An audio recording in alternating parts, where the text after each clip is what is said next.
Olha, a reforma do controle de gastos, do corte de gastos, o Congresso está dando passos no sentido de definir os relatores da Comissão de Constituição e Justiça. Tem piauiense, inclusive, nessa relatoria, que é o deputado Átila Filho. E o assunto está sendo tratado, tramitando lá na capital federal, lá em Brasília. Por isso, vamos para lá, ao vivo, com Sávia Barreto, que traz mais informações ao lado do deputado federal Merlong Solano, do Partido dos Trabalhadores. Sávia, boa tarde para você. Boa tarde, Joelson, nossa audiência, Elivaldo, Lívia, ao lado aqui do deputado federal Merlong Solano do PT. E já quero começar perguntando para ele, primeiro, esse susto, né, que a gente começou a semana. O presidente Lula passou por uma cirurgia, internado, em recuperação, mas as articulações têm que continuar. A gente tem uma agenda extensa, tem muitos interlocutores do governo conversando para tentar aprovar o pacote de cortes de gastos ainda essa semana. Deputado, consegue-se essa aprovação? Em que pé estão essas conversas e quais são os interlocutores do governo que estão tocando e também o clima aqui na Câmara de recepção à continuidade dessa discussão? Como você disse, a gente começou a semana com esse susto enorme da cirurgia que o Lula teve que fazer. Felizmente, sua recuperação está sendo muito boa, conforme os relatórios da equipe médica que o operou e que o assiste. Toda a sua capacidade cognitiva preservada e, mais uma vez, ele dá demonstração de uma grande força física.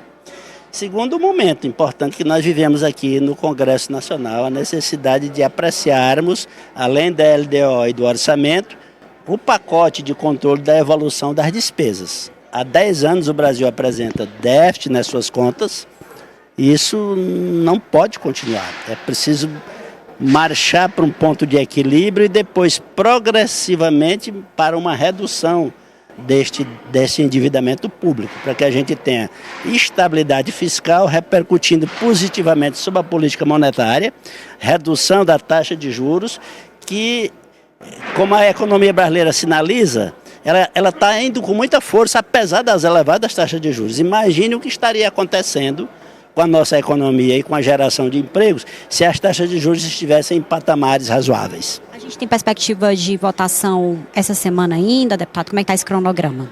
Bom, felizmente o presidente Lira já nomeou os relatores dos 2 primeiros PLs que chegaram à casa, não é? E também o governo está conseguindo começar a resolver o imbróglio das emendas.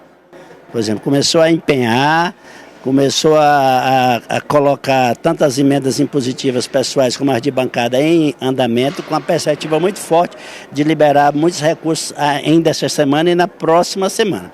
Então, acho que sim, há a possibilidade de a gente votar, pelo menos essas 2 leis que estão aí, que tratam da questão de trazer para dentro do arcabouço fiscal a evolução do crescimento das receitas, das despesas. A gente teve a discussão agora na CCJ do Senado sobre a reforma tributária, né? Mas uma parte da reforma tributária, com as mudanças que o relator fez, volta para a Câmara. Como é que fica esse calendário? Dá tempo de discutir, deputado? Pois é, eu entendo que essa daí é prioritária mesmo, porque as matérias tributárias, elas têm o efeito da anualidade, elas não podem ser executadas no mesmo ano em que elas foram aprovadas.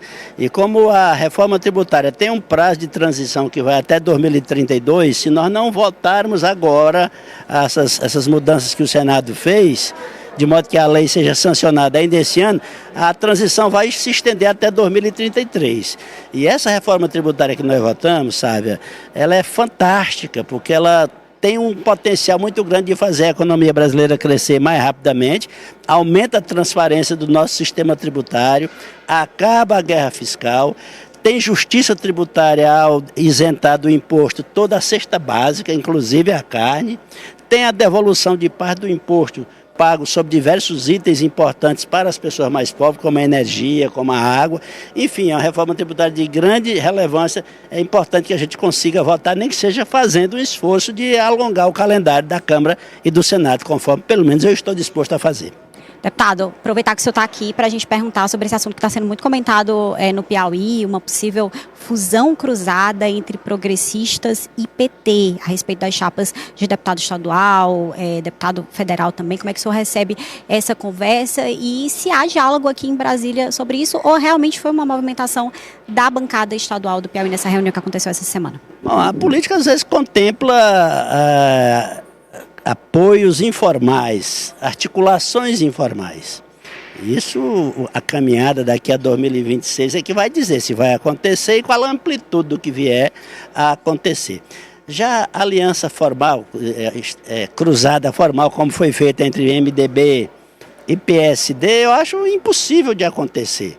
Nem o PT abre mão de colocar prioritariamente a eleição de um grande número de deputados federais, nem o PT abre mão, nem o Partido Progressista abre mão disso também, porque são dois partidos programáticos, especialmente o PT.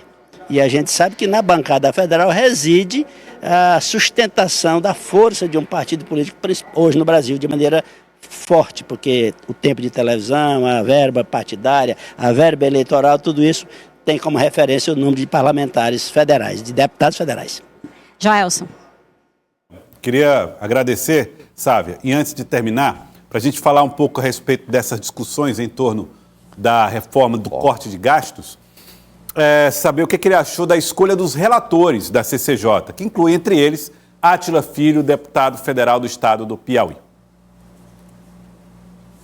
Deputado Joelson, pergunta do estúdio, qual é a sua avaliação sobre a escolha dos relatores aqui na Câmara para essa discussão do corte de gastos? A gente tem um piauiense, deputado Átila Filho do Piauí, que é justamente do Progressistas.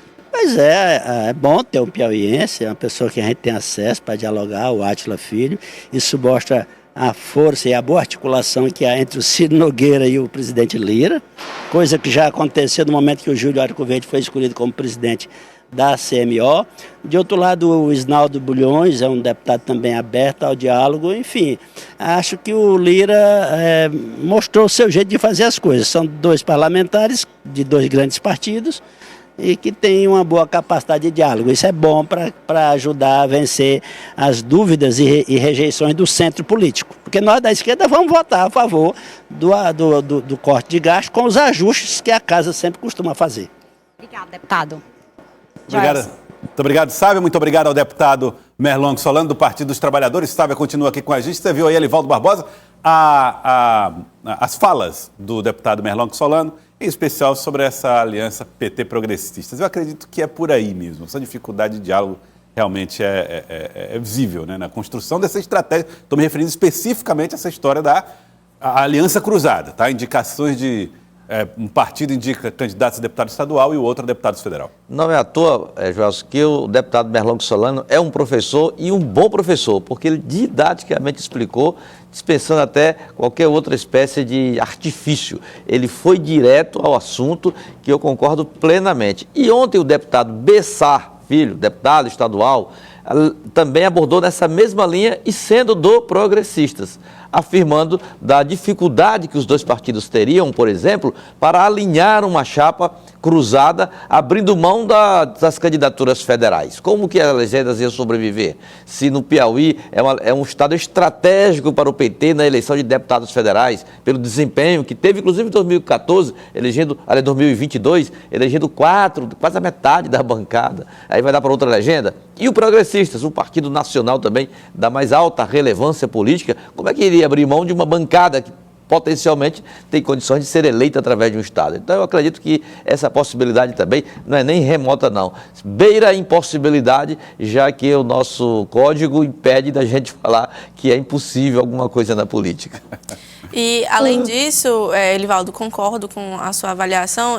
Depois da repercussão da possível fusão cruzada entre o Partido dos Trabalhadores e o PP, uma fonte ali que transita por todas essas letras me ligou para falar sobre isso. Disse que um fator comum em todas essas reuniões, em todas essas discussões, em todos esses entendimentos para 2026 é o PSD, que existe ali uma vontade política desses interlocutores em fazer com que haja uma pressão para a sigla não criar proporções muito maiores do que ela já tem, fazendo com que os espaços, tanto no Senado, como até esse diálogo para uma possível vice-governadoria, tenha se tornado uma relevância maior do que de fato é. Então existe essa conversa e que seria um certo ciúme ali, entendido por essas lideranças em relação ao PSD. Sávia, quero ouvir você também, você que trouxe a entrevista de Merlong Solano, antes da gente trazer, inclusive, a posição do presidente do partido aqui no Jornal do Piauí. Sávia.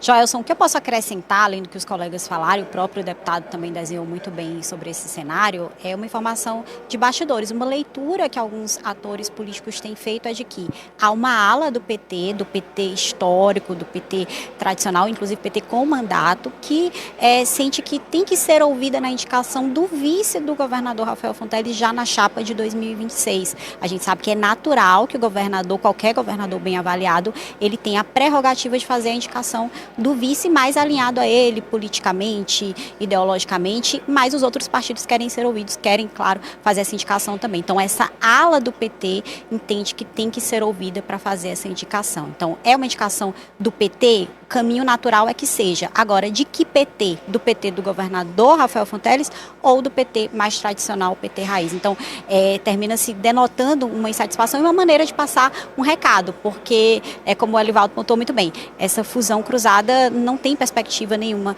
de acontecer nesse cenário agora de médio prazo, mas isso termina demonstrando aí que os deputados do PT que fizeram a reunião essa semana querem ser ouvidos, né? Estão aí de fato passando recados e acho que esses recados eles foram bem dados, que a gente está aqui fazendo uma discussão sobre isso.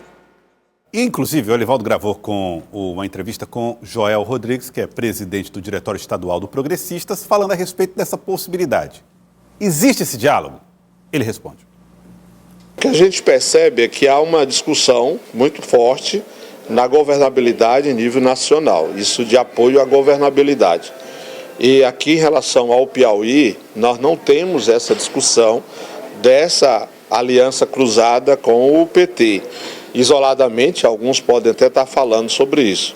Aqui, estando eu presidente estadual do partido e na relação de diálogo que tivemos novamente agora nesse final de semana com o senador e líder nacional, não foi colocado em nenhum momento na pauta essa discussão oficialmente para que a gente possa estar levando ao partido, aos nossos membros, aos simpatizantes do partido. Então eu não desconheço qualquer debate nesse sentido de uma aliança cruzada com o PT aqui no Piauí nesse momento. A meu ver, depois das declarações trazidas aqui, qualquer aproximação entre as duas siglas que eventualmente exista não passa por essa possibilidade de aliança cruzada. Para mim, isso é um assunto, Elivaldo Barbosa, claramente encerrado nesse momento, né? Superado. Pauta superada. Aliança cruzada, PT, progressistas, esqueça. A aproximação, acho que existe, essa governabilidade nacional, me parece. É uma coisa, bem, né, em andamento mesmo. Há uma necessidade dos dois partidos de se aproximarem politicamente em nível nacional, mas aqui no estado do Piauí não vejo essa coisa. Esse tipo de acordo, não. A aproximação, como você disse, é normal. Já foram aliados, muito tempo, quase 10 anos aliados, ali na mesma base aliada, né, Lívia? Agora, formar esse tipo de acordo, de entendimento, nesse formato aí, não.